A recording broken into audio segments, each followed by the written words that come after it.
Gumising ako ng maaga ngayon para mag-boil ng egg ni Madam. At gumawa na rin ako ng sandwich ni Sir, yung babaunin niya sa office niya. Ininit ko muna siya sa microwave kasi nilalagay ko siya sa ref yung bread kasi mabilis masira, mainit kasi ang panahon ngayon. Kaya iniinit ko muna siya sa microwave bago ko lagyan ng halong cheese ang paborito ni Sir. Araw-araw yan, halong cheese. Hindi yan siya nagbabago.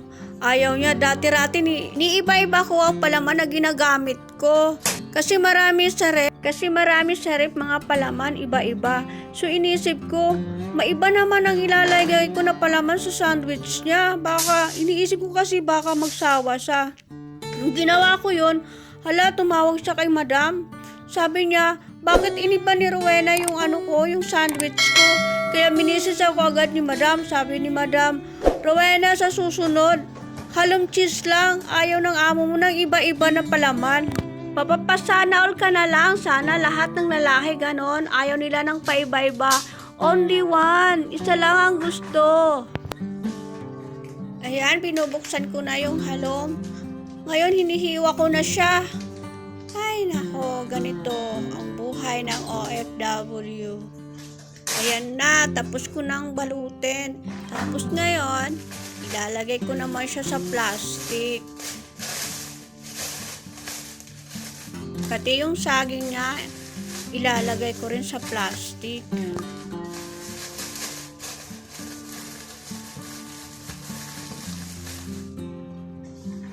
Ibabalik ko na sa ref yung halong para kinabukasan.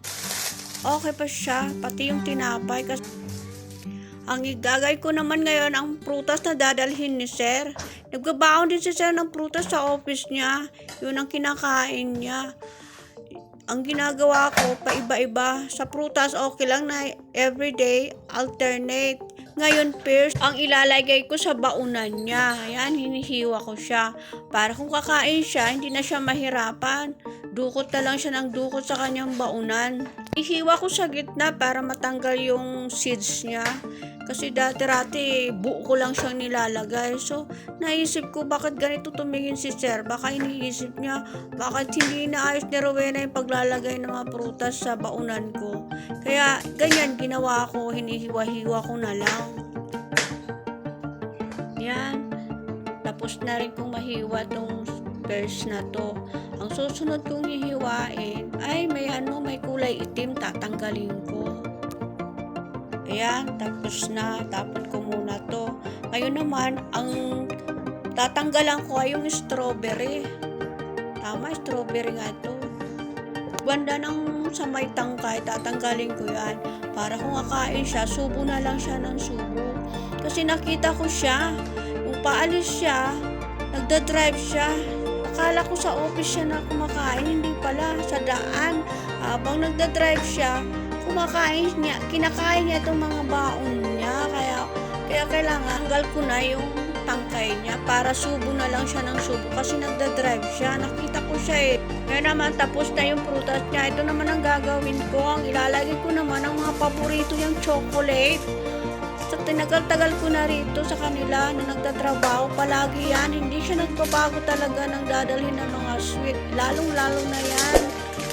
Yung pinakahuli kong nilagay, paborito niya talaga yan. Pag nawala yan, ay ewan ko lang. Isang araw, nakalimutan ko rin yan. Nilagay ang last na yon na nilagay ko sa baunan niya. Nako, sabi niya pagdating niya, Rowena, may nakalimutan ka. Ayan na ang kanyang baon, prutas at ang kanyang paboritong sweet. Ilalagay ko na ang baon niya sa lunch bag. Itong baonan niya, ang hirap isarado. Ang hirap din buksan. Pag dumarating siya, hirap na hirap din akong buksan yan para hugasan. Dito ko palagi yan sinasabi sa my door na para pag aalis na si Sir, nakikita niya yan. So, dadamputin na lang niya yan pag aalis na siya. Pag wala yan, nagtataka siya kung saan ko nilagay kasi forever na rin yan nandyan. Hindi rin ako nagbabagong ng paglalagyan. Tapos na rin akong gumawa ng baon ni Sir. Ngayon naman magkakape ako. Halika, samahan niyo akong magkape guys. Dahil maaga pa at nandito pa sila, maya-maya pa ako maglilinis pag medyo nakaalis na si madam. Para walang ingay kasi ako pag naglilinis ako, kalabugan yan lahat.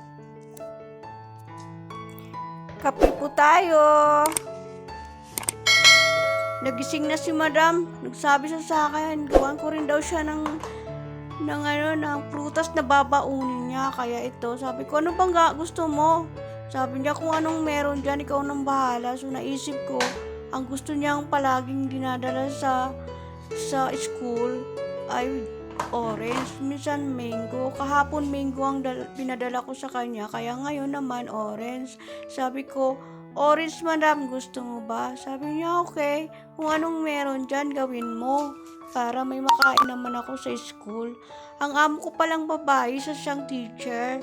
Pero dahil diet siya, kunti lang ang dinadala niyang baon. Hindi katulad sa amo kong lalaki na may mga chocolate pa.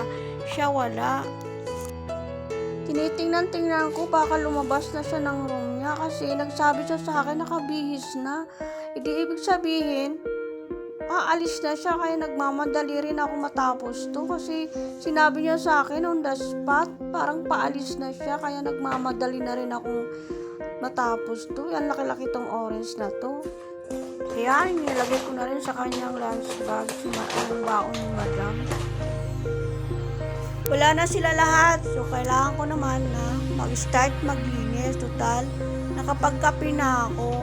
So maglilinis ako kasi maya-maya magluluto ako ng breakfast ko.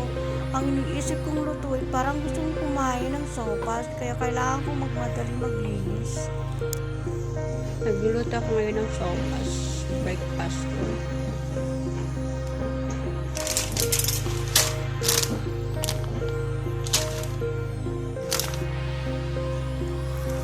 Ayan na ang sopas ko.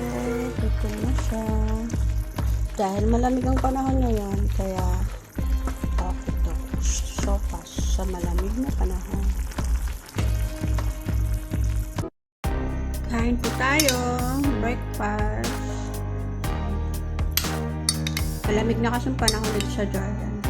Nag-start ng lamig. At umaambon na rin.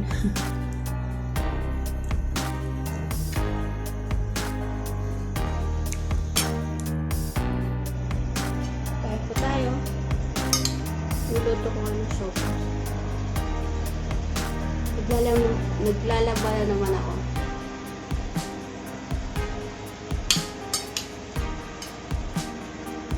Hindi kasi ako nakapaglaba kahapon kasi umambon. Madilim, walang araw. Ngayon, medyo may araw. Kaya na umambon pero ngayon wala na.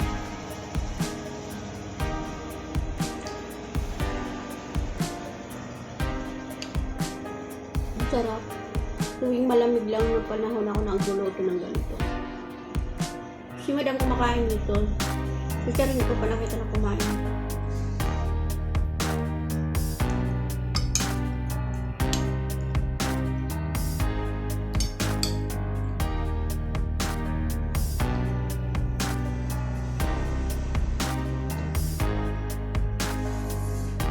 Init. Dito naman kasi pwede ako magluto kahit anong lutuin ko. Huwag lang yung baboy. Baboy sa labas ko niluluto.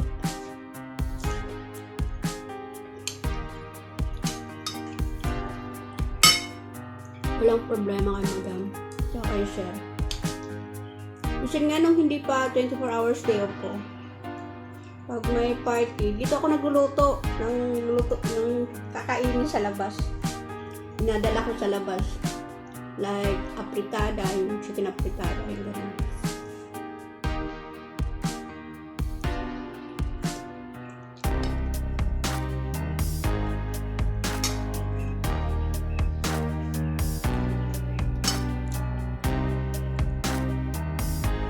Pero ngayon, dahil 24 hours a day ako, sa labas na ako sa bahay ko.